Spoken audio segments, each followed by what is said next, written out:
This episode of TechnoBuffalo is brought to you by Thrillist. Phones, phones, phones, a tablet, and more phones. It's TechnoBuffalo's Rumor Roundup.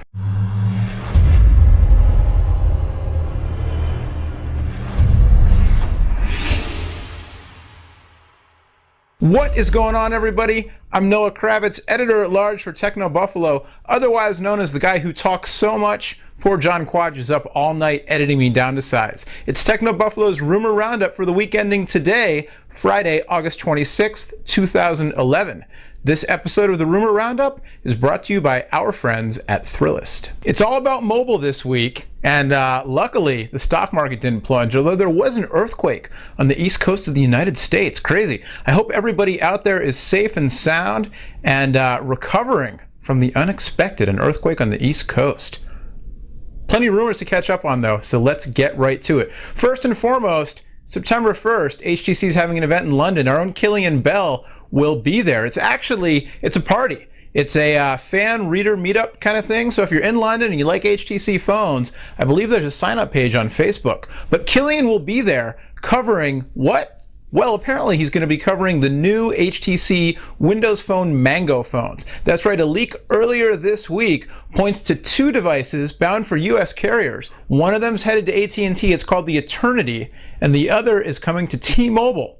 It's the HTC Omega. The Eternity is said to have a 3.7-inch display, while the Omega is a little more up in the air. Some reports saying 3.8 inches, others saying a whopping 4.5 inches, which would put it head-to-head with the Infuse 4G, an Android phone on AT&T, in the race for the largest screen on a smartphone carried by a US carrier right now.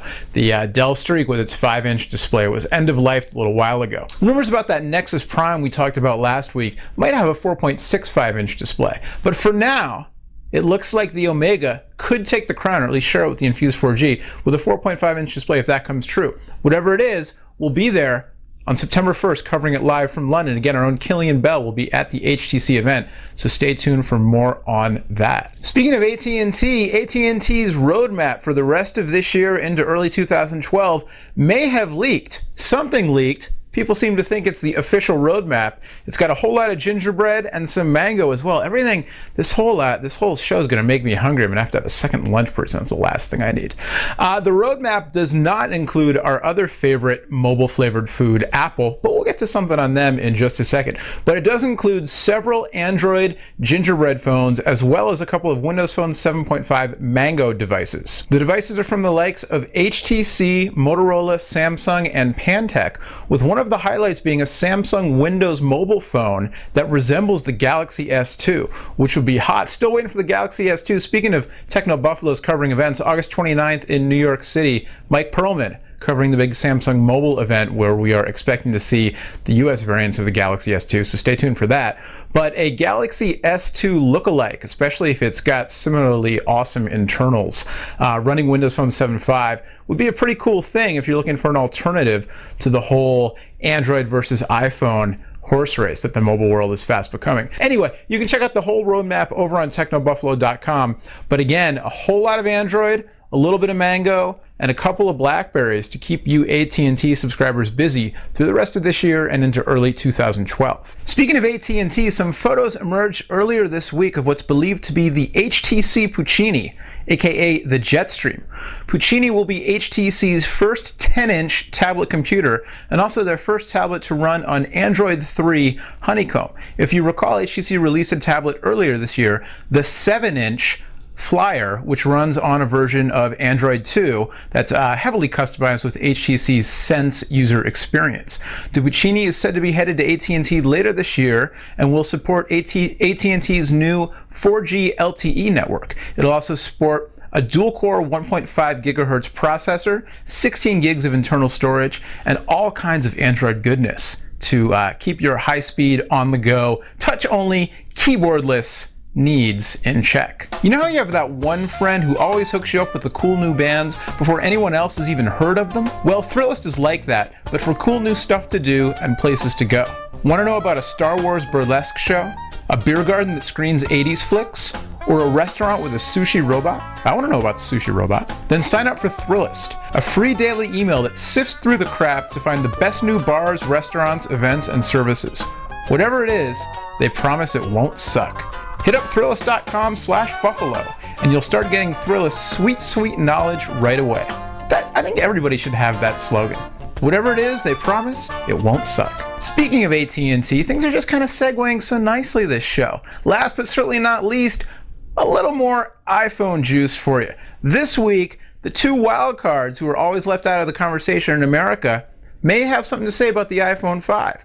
Earlier this week, a report came out that Sprint, the Now network, will be getting the next iPhone. And then after that, a report that T-Mobile USA may also be getting the next iPhone. Now, whether this means iPhone 5 or the rumored new version of the iPhone 4 sporting 8 gigs of storage at a lower price, or perhaps both, remains to be seen. But according to people who know, analysts who know, sources to be revealed later familiar with the situation, Apple is at work on the device. It will be a dual mode GSM CDMA version, and apparently either this one device also will support T-Mobile's AWS banning for high-speed data, or there'll be more than one version, including a T-Mobile compatible version. Now, if you ask me, the Sprint rumor has a little bit more in the way of legs than the T-Mobile rumor, if for no other reason that T-Mobile's involved in this whole buyout merger deal with AT&T, and it would be kind of silly for Apple to sink a whole bunch of money into a T-Mobile variant of the phone if T-Mobile is just going to get bought by AT&T, who already has the iPhone anyway. Then again, what do I know? I'm usually wrong about these things. But the rumor mill says, of course, Verizon and AT&T. Now it's looking like Sprint and possibly T-Mobile, which begs the question, if you're in the US and you could get an iPhone on any one of the 4 major carriers, which one would you go with and why? That's a good poll question. Maybe we should throw that up on the site. Anyway, everybody's still expecting an iPhone 5 launch sometime in late September with a ship date of early to mid-October. Hopefully more like early than mid. Whatever happens, we'll bring it to you on that website I keep talking about. All right, that'll do it for this week's episode of the Roundup.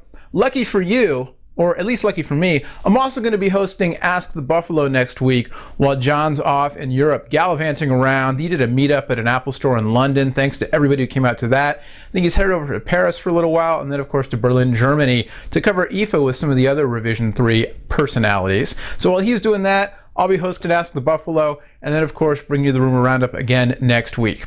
Till next time, thanks again to our friends at Thrillist for sponsoring this week's show. Thanks as always to John Quach for editing me down to size as best as anybody can. And thanks to you for watching. Much more information on all these stories and all the rumors bound to crop up between now and then over on TechnoBuffalo.com. Until next time, my name's Noah. Thanks for watching. Bye-bye.